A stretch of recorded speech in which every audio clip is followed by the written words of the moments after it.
विधानसभा चुनाव में क्या संकेत दे रहे हैं ओपिनियन पोल? 9 नवंबर से ओपिनियन पोल के प्रसारण में लग जाएगी रोक। 7 नवंबर को होगा पहले चरण के लिए मतदान।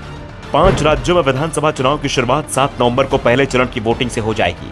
7 नवंबर को छत्तीसगढ़ की 90 में से 20 और मिजोरम की सभी 40 सीटों पर वोट डाले जाएंगे। इसके बाद 17 नवंबर को छत्तीसगढ़ की बची हुई 70 और मध्य प्रदेश की सभी 230 सीटों पर वोटिंग होगी। राजस्थान में 25 और तेलंगाना में 30 नवंबर को मतदान होगा और सभी सीटों पर काउंटिंग 3 दिसंबर को होगी। चुनाव को लेकर तमाम एजेंसियों की ओर से लगातार चुनावी सर्वेक्षण किए जा रहे हैं और इनकी रिपोर्ट बात कर रही है कि इस बार चुनाव किसी दल के लिए आसान नहीं है। खासतौर पर उम्मीदवारों के चयन के चलते कई जगह बड़ा उलटफेर देखने को मिल सकता है। कहीं बीजेपी के समीकरण बिगड़ते दिखाई दे रहे हैं तो कहीं कांग्रेस के।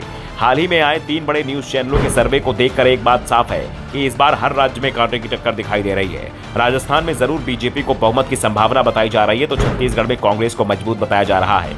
मध्य प्रदेश, तेलंगाना और मिजोरम में कांटे की टक्कर का अनुमान बताया जा रहा है। मध्य प्रदेश के बारे में कहा जा रहा है कि फिर से यहाँ 2018 वाली स्थिति भी बन सकती है, यानी किसी दल को बहुमत नहीं मिले। तो मिजोरम में तो हंग असेंबली के दावे हो रहे हैं। अगर हम एबीपी सी वोटर के ओपिनियन पोल की बात करें, राजस्थान 200 सीट, बीजेपी को 127 से 137 सीट, कांग्रेस को 59 से 78, अन्य के खाते में 0।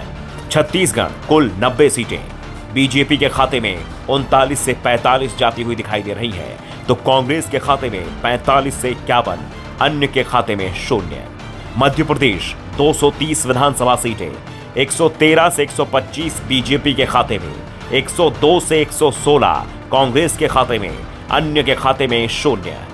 तेलंगाना 119 सीटें, बीजेपी के खाते में 5 से 11, कांग्रेस 48 से 60, टीआरएस 43 से 55। मिजोरम 40 सीटें, बीजेपी के खाते में 10 से 14, एमएनएफ के खाते में 13 से 17, जेपीएम के खाते में 9 से 13। यानी राजस्थान में बीजेपी और छत्तीसगढ़ में कांग्रेस की सरकार बनने का अनुमान है। सत्ता परिवर्तन की परंपरा के अनुसार राजस्थान विधानसभा चुनाव 2023 में कांग्रेस की विदाई हो सकती है। एमपी में बाजी कहीं भी जा सकती है तो तेलंगाना में कांग्रेस सत्ता करीब दिख रही है तो केसीआर भी कमजोर नहीं दिख रही है।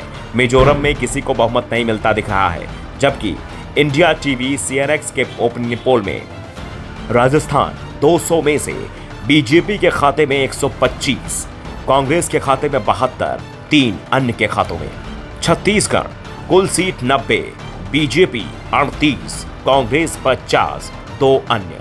मध्य प्रदेश कुल सीटें 230, बीजेपी के खाते में 115, कांग्रेस 110, अन्य के खाते में 5।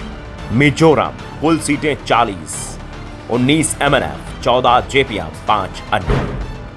राजस्थान, मध्य प्रदेश, बीजेपी और छत्तीसगढ़ और मिजोरम में कांग्रेस मजबूत है। तेलंगाना में बीआरएस जो पहले से टीआरएस थी वापसी करते दिख रही है, जबकि टाइम्स नाउ नवभारत के सर्वे में राजस्थान कुल सीटें 200 में से बीजेपी के खाते में 114 से 124, कांग्रेस 68 से 78, अन्य के खाते में 6 से 10। छत्तीसगढ़ 90 सीटें, 27 से 35 बीजेपी के खाते में, 51 से 59 कांग्रेस के खाते में, 2 से 6 अन्य।